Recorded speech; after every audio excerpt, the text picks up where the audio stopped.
राजकारणासाठी एक नराधम बाप स्वतःच्या पोरीची हत्या देखील करू शकतो. मित्रांनो, जे मी बोलतोय ते ऐकल्यावरती तुम्हाला देखील घाण वाटलं असेल. मी काय बोलतोय, काय मूर्खावानी बोलतोय का, हे तुम्ही मला म्हणसाल. परंतु नाही मित्रांनो, हे राजकारण नाही राहिलेलं ना, समाजकारण राहिलं नाहीये. हे घाणेरडं कारण झालेलं आहे. ह्याच्यामध्ये स्वतःच्या पोरीची हत्या करायला हे घाणेरडे लोकं देखील तयार आहे. नांदेड तालुक्यामध्ये एक घटना घडते, ज्याच्यामध्ये मित्रांनो 2 जुळ्या मुली एका माणसाला असतात. आणि एक मुलगा असतो. सरपंच पदासाठी ज्यावेळेस तुम्ही फॉर्म भरता, त्यावेळेस तुम्हाला 2 पेक्षा जास्त अपत्य नसलं पाहिजे. मित्रांनो, याचमुळं या माणसाच्या डोळ्यात या गोष्टी खुपल्या आणि त्याच्या लक्ष्मीची, त्याच्या मुलीची त्याने हत्या केली. काय संपूर्ण प्रकरण घडलंय याच्याबद्दल मी सांगणार आहे तुम्हाला. माझं नाव आहे विकास खरं बोलतो मध्ये तुमचं स्वागत आहे. नांदेडमध्ये एक घटना घडते, ज्याच्यामध्ये मित्रांनो सरपंचकीच्या जागा निघतात, ओबीसीच्या जागा निघतात आणि हा नराधम बाप याला उत्सुकता पडते, की मी आता फॉर्म भरणार. मला सरपंच व्हायचं स्वप्न आहे. सरपंच मी होणार म्हणून हा तावातावानं आनंदी होतो. म्हणतो, की आता जाऊन मी सरपंचच होणार. परंतु त्याला समजतं, की मला 2 पेक्षा जास्त अपत्य आहेत. 2 जुळ्या मुली आहेत. 2 जुळ्या लक्ष्मी त्याच्या घरात देवाने दिल्या होत्या आणि एक मुलगा. असे 3 जण त्याला दिले होते. मित्रांनो, तुम्ही विचार करा, या माणसाची क्रूरता किती वाईट असेल. त्या नियमापायी 3 मुलं जर तुम्हाला असतील, तर तुम्ही सरपंचकीचा फॉर्म भरू शकत नाही. त्या नियमापोटी त्याने डायरेक्टली मित्रांनो स्वतःच्या मुलीची हत्या केलेली आहे. 2 जुळ्या मुली, त्याच्यातली एकीची हत्या त्याने केली. पांडुरंग याचं नाव आहे मित्रांनो आणि ह्या पांडुरंगाने अशा घाणेरड्या गोष्टी केल्या फक्त राजकारणासाठी. अरे काय देतं रे हे राजकारण? राजकारण काय पैसा देतं, संपत्ती देतं? जर तुम्ही भ्रष्टाचारी, घाणेरडे असाल तर तुम्हाला ह्या गोष्टी देतं. तुम्हाला त्याच गोष्टी करायच्या आहेत म्हणून तुम्हाला राजकारणात उतरायचंय. पैसा पाहिजे तुम्हाला, इज्जत पाहिजे, सगळं असं तुम्हाला मलाई पाहिजे. या मलाईच्या खातीर स्वतःच्या पोटच्या पोराला तुम्ही बाळगत नाहीये, लाज वाटली पाहिजे.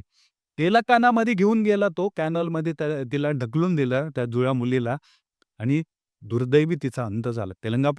तेलंगणा पोलिसांनी डायरेक्टली याला शोधून काढलं. याला बेड्या ठोकल्या आणि ही सगळी घटना बाहेर आली. कारण काय निघालं? सरपंचकीच्या निवडणुकीला 2 पेक्षा जास्त अपत्य असल्यावरती अशा प्रकारे गोष्टी होऊ शकतात. म्हणजेच काय निवडणुकीचा फॉर्म भरता येत नाही, निवडणुकीला थांबता येत नाही. या कारणापायी डायरेक्टली स्वतःच्या मुलीचा बळी घेणं म्हणल्यावरती आपली लाज आपण कुठेतरी गुंडाळलेली आहे, हे ह्याच्यातनं सिद्ध झालं मित्रांनो. मित्रांनो, ह्याच्यात मार्फत आपल्याला एक गोष्ट समजून काय येते, की विकृती काय असते आणि एक लालच काय असते. त्या बापाची लालच जो फक्त पैशासाठी त्याला त्या मलाईचा स्वाद घ्यायचा होता. तो पद भेटल्यावरती त्याला इज्जत भेटणार होती, पैसा भेटणार होता. त्या जागेसाठी तो निवडून येईल का नाही हे पण माहिती नव्हतं. तरी देखील त्यांनी एवढं मोठं पाऊल उचललं, स्वतःच्या मुलीलाच मारून टाकलं. मित्रांनो, एक लक्षात ठेवा याच्यामध्ये 2 अपत्य पाहिजे होते, तर मुलाला का नाही हे केलं? मुलीलाच मारून टाकलं. ह्याच्यामध्ये पण डोक्याने विचार केला साहेबांनी. पुढे वंश वाढला पाहिजे ना साहेबांचा. म्हणून तर काय केलं? मुलीला मारून टाकली. काहीतरी घाणेरडा विचार रे. लाज वाटली पाहिजे तुम्हाला. कुठेतरी जाऊन मरा तुम्ही घाणेरड्यांनो. समाजकारण करण्यासाठी राजकारणात येतात रे लोकं. समाजाची सेवा करण्यासाठी, लोकांची सेवा करण्यासाठी राजकारणात येतात आणि तुम्ही नालायकांनो राजकारणात ह्याच्यासाठी येता, की तुम्हाला पैसा, प्रसिद्धी ह्याच्यासाठी पाहिजे आणि स्वतःच्या पोटच्या पोरीचा जीव घ्यायला पण तुम्ही आहे ना कमी करत नाही म्हणल्यावरती तुमची विकृती, तुमचा घाणेरडापणा ह्याच्यातनं सिद्ध होतं. माझी हात जोडून विनंती आहे, स्वर्गीय अजितदादा पवार म्हणूनच गेलेले आहे, की राजकारण लय भंगाळ आहे मित्रांनो. याच्या नादी लागू नका. व्यवसाय करा, स्वतःचं काहीतरी करा. याचं कारण हेच होतं, कारण या राजकारणामध्ये मित्रांनो कोणीही काहीही करू शकतं. जे की हे उदाहरण सांगतं, की स्वतःच्या पोटच्या पोराची हत्या देखील हे घाणेरडे लोकं करू शकतात. मित्रांनो, संताप व्यक्त होतोय माझा. घाणेरडी कृती ही घडलेली आहे. नक्कीच त्या माऊलीला न्याय भेटला पाहिजे. त्याला चांगली शिक्षा झाली पाहिजे. एवढंच नव्हे मित्रांनो, सरकारने त्या माऊलीला मदत करायला हवं, जेणेकरून ती पुढे जाऊन तिचं कुटुंब व्यवस्थित राहील.